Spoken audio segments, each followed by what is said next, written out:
Hello សួស្តីបងប្អូនយើងនឹង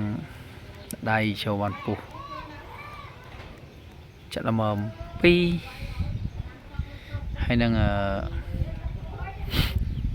ស្អីខ្លះ2 3ទៀតនោះតំណងបងជាតិតែម្ដងមើលទៅអាចនឹង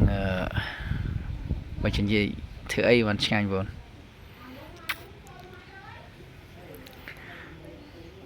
ស្ងោ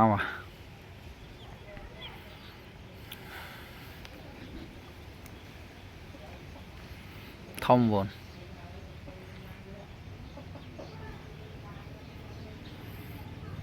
តំណងតែម្ដង